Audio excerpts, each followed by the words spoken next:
Kuna swali moja ambalo wanawake wengi huwa mnajiuliza, hasa hasa wale ambao mmepitia vipindi vya kukaa na wanaume kwenye mahusiano kwa muda mrefu, lakini ilipofika hatua ya mwanaume huyo kuoa, hakukuchagua wewe, akaoa mwanamke mwingine. Wanawake wengi sana huwa mnajiuliza hili swali, na wengi unahisi kwamba huyu mwanaume labda na roho mbaya, huyu mwanaume labda nini. Yaani wengi huwa mnashindwa kuelewa nini hasa huwa kinasababisha mabadiliko hayo kutoka kwa wanaume. Sasa kuna ukweli mmoja nataka nikupe hapa ambao wanawake wengi pengine huwa hamzingatii au huwa hamuelewi.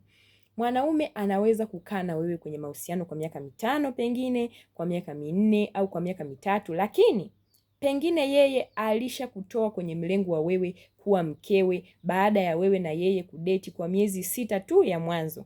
Kwa hiyo hii miaka yote ambayo umepoteza ukiwa na yeye, mwenzako tayari alisha kutoa wewe kwenye future ya kuwa mkewe. Sijui kama unakielewa hichi kitu kutoka kwa mwanaume.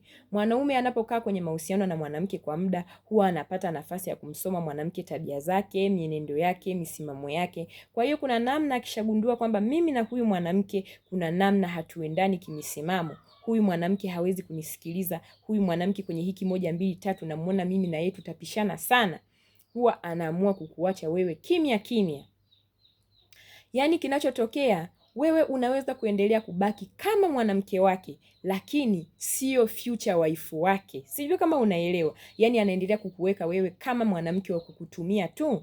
Na ndio maana wengi sana mlikuwa mnaenda kwenye nyumba za wanaume, unafua, unapika, unadeki, unaosha vyombo, pengine wakati mwingine unalala hapo hapo, ukiamini kwamba hivyo vitu unavyovifanya ndio vinasababisha mwanaume akuhesabie wewe kama wife material. Sio kweli. Hivyo vitu mwanaume haviwezi kumfanya kuweke wewe kama wife material. Mwanaume ana focus kuangalia kesho, kwamba huyu mwanamke kesho yangu mimi na yeye itakuweje.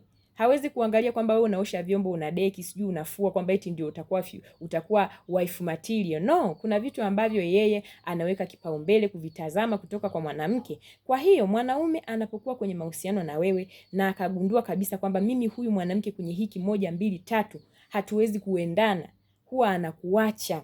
Na kibaya zaidi ambacho huwa kinatokea hapa, wanawake wengi sana ambao wamewahi kupitia hii situation, sio kwamba hawakuwahi kuanza kuona red flags kutoka kwa wanaume, walikuwa wakiona. Yani ilifika wakati mwanaume anaanza kukupiga chenga, anaanza kukudanganya, kona zinakuwa nyingi, lakini wewe ukachagua kuendelea kumng'ang'ania, na matokeo yake miaka yote uliokuwa ukimng'ang'ania na ndivyo ulivyokuwa ukijipotezea wakati mwenyewe.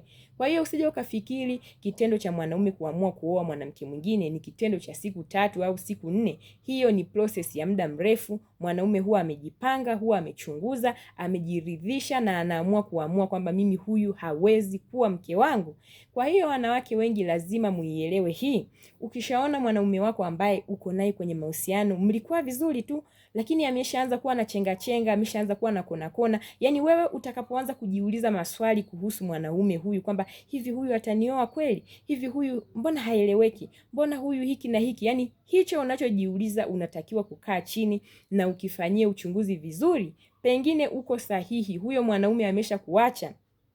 Kibaya zaidi kuhusu mwanaume anapokuacha wewe huwa hatamki. Hakuambii kwamba mimi na wewe basi. Lakini kuna namna ambavyo atakuwa na kuonyesha vitendo ambavyo havieleweki.